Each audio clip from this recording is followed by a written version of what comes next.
कई लोगों ने कहा उन्होंने वहां सिर्फ बर्फ नहीं देखी, उन्होंने वहां अपनी आत्मा को देख लिया। क्या वाकई अमरनाथ गुफा के भीतर कोई और शक्ति काम कर रही है जो अब तक ना विज्ञान समझ सका ना धर्म? यह एक ऐसी गुफा है जो चुपचाप खड़ी है। हिमालय की बर्फीली गोद में हर साल जब सावन की शुरुआत होती है तो लाखों लोग इस गुफा की ओर निकल पड़ते हैं, जहां कहा जाता है कि स्वयं महादेव ने अमर कथा सुनाई थी। लेकिन इस यात्रा के पीछे सिर्फ भक्ति नहीं है, क्नॉइस। इसके पीछे छिपा है एक ऐसा रहस्य जो आज तक ना कोई समझ पाया, ना कोई सुलझा पाया। अमरनाथ की यह गुफा कोई साधारण स्थान नहीं। यह स्थान शिव के उन्हीं रूपों में से एक है जहां काल भी रुक जाता है। ऐसा माना जाता है कि यहाँ की बर्फ में शिव का स्वरूप हर वर्ष अपने आप आकार लेता है। एक शिवलिंग जो पूर्णिमा से अमावस्या तक बढ़ता है और फिर घटता है। लेकिन क्या ये सिर्फ आस्था है या फिर वाकई कोई ऐसी दिव्य ऊर्जा यहाँ काम करती है? यहाँ की बर्फ में शिव का स्वरूप हर वर्ष अपने आप आकार लेता है। एक शिवलिंग जो पूर्णिमा से अमावस्या तक बढ़ता है और फिर घटता है। लेकिन क्या ये सिर्फ आस्था है या फिर वाकई कोई ऐसी दिव्य ऊर्जा यहाँ काम करती है? ऐसा लगता है जैसे स्वयं शिव की उपस्थिति वहां हो। पौराणिक कथा कहती है कि भगवान शिव ने माता पार्वती को यहाँ अमर कथा सुनाई थी, लेकिन यह कथा किसी साधारण स्थान पर नहीं कही गई थी। शिव ने भी समस्त ब्रह्मांड से हटकर यह गुफा चुनी थी ताकि कोई भी अन्य जीव इसे ना सुन सके। शिव ने अपने वाहन नंदी को त्यागा, चंद्रमा को अलग किया, सर्पों को छोड़ा, पांचों तत्वों से बने गणों को दूर किया और यहाँ तक कि गणेश जी को भी बाहर छोड़ा। फिर शिव माता पार्वती को वह कथा सुनाने लगे जो अमृत का रहस्य थी, परंतु वह कथा कोई और भी सुन रहा था। 2 कबूतरों का एक जोड़ा, और ऐसा माना जाता है कि वही जोड़ा आज भी अमरनाथ गुफा के आसपास हर वर्ष दिखाई देता है। यह रहस्य अभी तक ना वैज्ञानिक सिद्ध कर पाए, ना भक्त ना कर पाए। क्या सच में कोई अमर जी वहां है? 2014 में एक वैज्ञानिक दल ने इस गुफा में एक विशेष तापमान संवेदनशील कैमरा लगाया। उन्होंने रिकॉर्ड किया कि रात के समय जब तापमान 20 डिग्री तक गिर जाता है, तब भी शिवलिंग के आसपास की बर्फ सामान्य से अधिक ठंडी पाई गई। यह विज्ञान के लिए अजीब था। जब हवा और बर्फ दोनों ही एक जैसे तापमान में हो, तो शिवलिंग के आसपास की बर्फ अधिक ठंडी क्यों?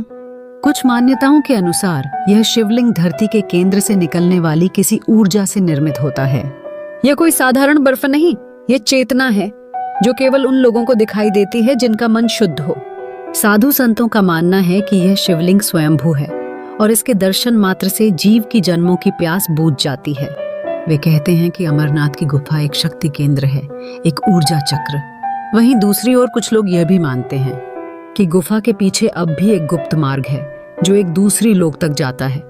कुछ रिपोर्टों के अनुसार 1962 में भारतीय सेना ने इस गुफा के अंदर एक और सुरंग खोजी थी जो बर्फ के भीतर बहुत दूर तक जाती थी, लेकिन कुछ ही समय बाद वह सुरंग बंद कर दी गई और आज तक उस पर कोई आधिकारिक बात नहीं की गई। स्थानीय लोग बताते हैं कि कभी कभी रात के समय गुफा के आसपास अजीब आवाजें सुनाई देती हैं, जैसे कोई जप कर रहा हो लेकिन वहां कोई नहीं होता। कुछ यात्री बताते हैं कि उन्होंने वहां अपने भीतर अजीब कंपन महसूस की, जैसे शरीर नहीं आत्मा कांप रही हो। यह सिर्फ ठंड नहीं थी या कुछ और था, कुछ जो दिखाई नहीं देता लेकिन मौजूद होता है। शिव पुराण में लिखा है कि जो व्यक्ति अमरनाथ की यात्रा करता है वह जन्म और मृत्यु के चक्र से मुक्त हो जाता है, लेकिन इसके लिए सिर्फ शरीर से नहीं, मन और आत्मा से भी शुद्ध होना जरूरी है। एक पुरानी कथा में कहा गया है कि एक बार एक व्यक्ति इस गुफा में चोरी छुपे रात को घुस गया था, लेकिन अगली सुबह वो व्यक्ति गुफा के बाहर बेसुध मिला बोल नहीं पा रहा था, देख नहीं पा रहा था। उसकी आंखें खुली थीं, लेकिन वो किसी और लोक को देख रहा था। ऐसी ही एक अन्य घटना में एक यात्री को रास्ता भटकने पर एक अजीब साधु मिला, जिसने उसे रास्ता दिखाया और कहा, जाना है तो मन साफ करके जा था। जब वह यात्री बाकी लोगों से मिला और उन्हें वह साधु के बारे में बताया तो सबने कहा, इस रास्ते पर तो कोई नहीं रहता। तो क्या ये महादेव थे या कोई योगी जो वहां समाधि में है?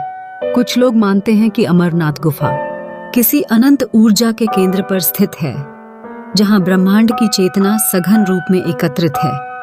वहां जाने का अर्थ है उस ऊर्जा के सामने खड़ा होना जो तुम्हारी आत्मा का सच खोल देती है।